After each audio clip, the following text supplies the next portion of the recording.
A marvelous day to all of you, grade 9 students. It's time to share another learning adventure with me, Larry John B. Templo from Santa Ana National High School, your teacher broadcaster for today. As we begin another exciting chapter, I hope that you have with you your English 9 Quarter 3 Module 2 and your answer sheets. In this lesson, you will learn to determine the relevance and truthfulness of the ideas presented in the material viewed. It is my aim to help you explore your skills in evaluating the contents of different sources, whether it's online or offline. If you're all set, let's start the fun and learning now. In today's lesson, our objectives are the following. First, identify the relevant and truthful ideas presented in the material viewed. Second, explain the relevance and truthfulness of the ideas presented in the material viewed. Third, infer whether the ideas presented are relevant or irrelevant and/or truthful or untruthful to the lives of the Filipino youth. Fourth, interpret the truthful and relevant ideas shown in the graph. And fifth, determine the relevance and truthfulness of the ideas presented in the material viewed. Before we start, make sure that you are able to answer the self-learning module under Let Us Try on pages 2 to 4. That's the pretest of this lesson. Did you have a good score? That's a wonderful start. According to a British online article, the decade of the 2020s is known to be the age of data. It is characterized by fast-paced upgrades in technology, with volumes and volumes of data becoming more integrated in our lives. This is reflected on how much we spend time and energy on social media. From the most breaking news to mere opinions on different trending topics, we are flooded by ideas that influence our way of thinking. However, not all of these information is truth or relevant to what we need to know. Some of them are just what we call fake news. Hence, there's a need to develop your skills in determining the relevance and truthfulness of the ideas we get, especially those that come from social media. For our first activity, let's listen to a conversation between friends. Hey, do you know that Aviana is being bullied on Facebook? Really? That's too harsh. Yeah, right. But you know, I don't like her that much either. Maybe she deserves it. How could you say that? Nobody deserves to be bullied. And I'm not sure if you're aware, but bullying is actually a criminal offense punishable by law. Huh? Really now? What kind of punishment are you talking about? Well, I have just read an article about it last night. I remember it says on the Anti-Bullying Act of 2013, Section 2, that those who publicly dishonor or spread malicious rumors to someone may face a libel case. Oh, that sounds very serious. Can you tell me more about libel? I'm sure I've heard it somewhere before. Sure. Libel is a published false statement that is damaging to a person's reputation. When someone posts in Facebook that someone is a thief, although he is not, that person who posted about it may be sued for online libel. Thanks for this vital information. I may need to do something very urgent. Bye.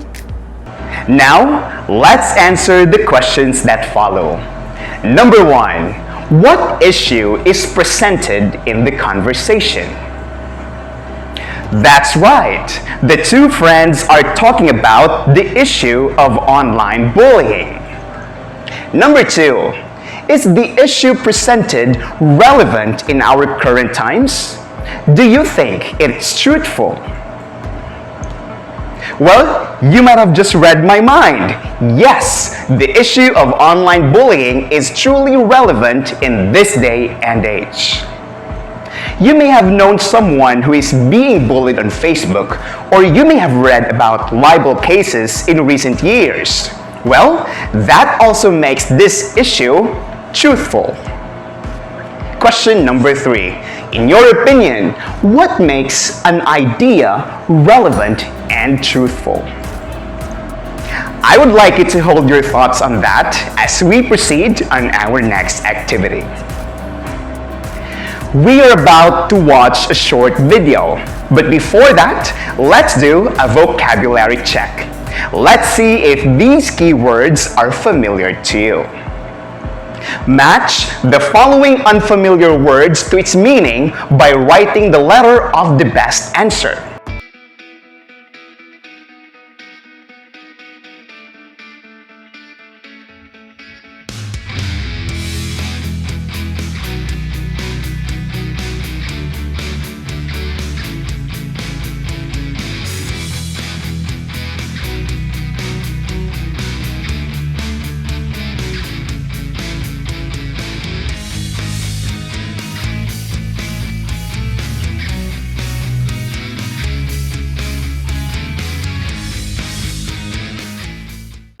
Did you get everything right?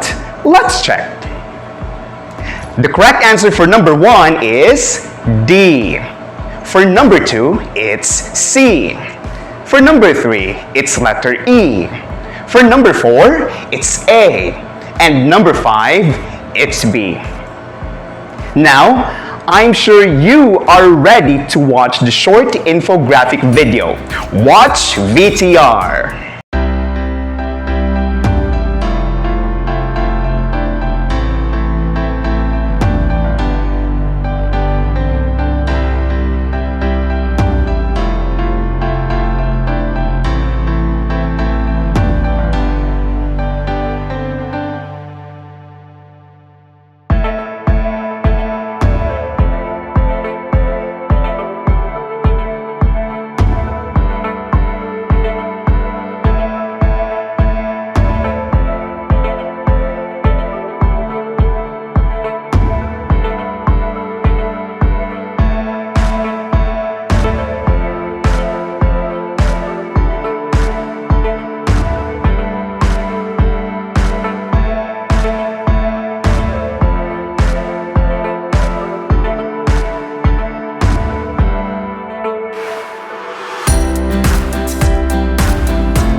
So, what do you think of the video you have just watched? Was it interesting, shocking, or revealing? What can you say about the impact of social networking sites to us? For me, what I have seen is an eye-opener as to the effects of social media in our lifestyle. I also like the way it was presented. Fast-paced, factual, short, but full of facts that speak about us. Now that you have viewed different ideas in the video presented, I would like you to pick at least one idea from the video clip and try to explain its relevance and truthfulness to the overall topic. You may use the graphic organizer that you can see on your screen, or you can find it on page 9 in your self-learning module. For example, social networking sites are used sometimes for bullying. What are your ideas about it? Were you able to explain your point? That's awesome!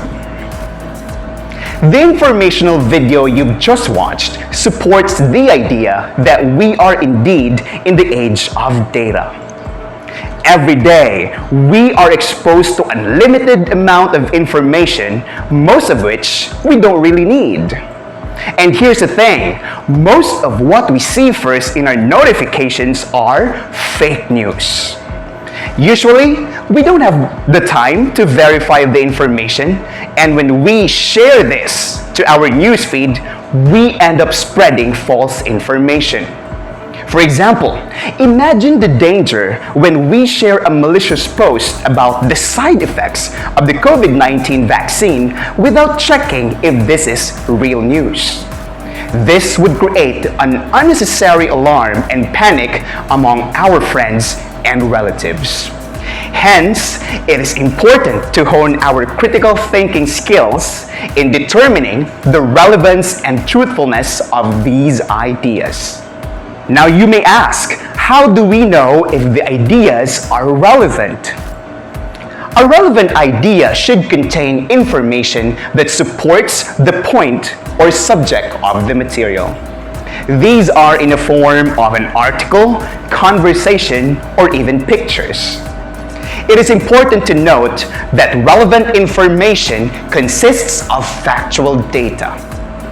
For instance, in the business world, any data that can be applied to solve a problem on the financial statements of a company in the time of pandemic can be treated as relevant information. On the other hand, irrelevant information is any other information that is not related to what is being discussed and therefore not important. So when we try to solve financial problems of a business enterprise, statements about the feelings and emotions of employees may not be included as these are irrelevant to the purpose of the situation. Now, how do we know if the information is truthful? With an avalanche of information coming from news media, critical thinking is an essential skill that allows you to handpick truthful information. In order to save time searching for initial sources and reading the studies on which an article was based, fact-checking must be done. This only means that the ideas or information are considered truthful once it is verifiable and repeatable. There you have it. You have just learned the concept of determining the relevant and truthful ideas from a material viewed. This time, let us use your knowledge in doing the next activity. Let us do some practice. Listen to an excerpt of a news article that I will read. Check out this article on pages 10 to 11 on your self-learning module and underline the relevant information once and underline the irrelevant information twice. Filipino teen dies after binge playing Mobile Legends, written by Andruel Encarnacion, published on June 4, 2020, 6:06 p.m. A Filipino teenager gamer died May 31st after spending too much time on playing Mobile Legends and forgetting to eat. John Raymar, 18, of General Trias City, kept failing to address his bodily needs, such as food and rest, as he was fixated with a popular mobile multiplayer game. According to Cavite Connect on Facebook, his excessively long gaming sessions ultimately led to complications in his lungs. He was scolded by his parents and bullied by his friends. John Raymar was rushed to the hospital on May 24th, but he was returned home as his family could not afford the hospital expenses, and that the hospital was already overcrowded with COVID-19 patients. He died a week later. Were you able to figure out which information is relevant and irrelevant? Did you find it hard to do so? That's fine. With enough practice, I'm sure you'll be able to develop your critical thinking skills. In our next activity, you will see pictures on your screen. Infer and determine the relevance and their messages to the youth. You may open your SLM in pages 11 to 12. Let's do this! This time, you will see a graphical presentation on the age distribution of social media users. Using the graph that you see on the screen, try to interpret it in your own words. Make sure that your interpretation contains truthful and relevant information based on the graph. Congratulations! You were able to successfully interpret the graph. Wonderful! Let us remember, as we are about to end this topic, let me ask you this question. What is the most important lesson you've learned today that you can use in your daily activities? Complete the following statements to serve as your key takeaways in this lesson. Students, always remember that truthful information is verifiable and repeatable. Irrelevant ideas or information is not related to the topic or subject. Fact-checking should be done to ensure the truthfulness of the ideas or information. And that's it for now, grade 9 students. I hope that you learned something new in this Teleradio episode. Once again, this is your teacher broadcaster, Larry John B. Templo of Santa Ana National High School, telling you to never say no to learning. Thank you and see you next time!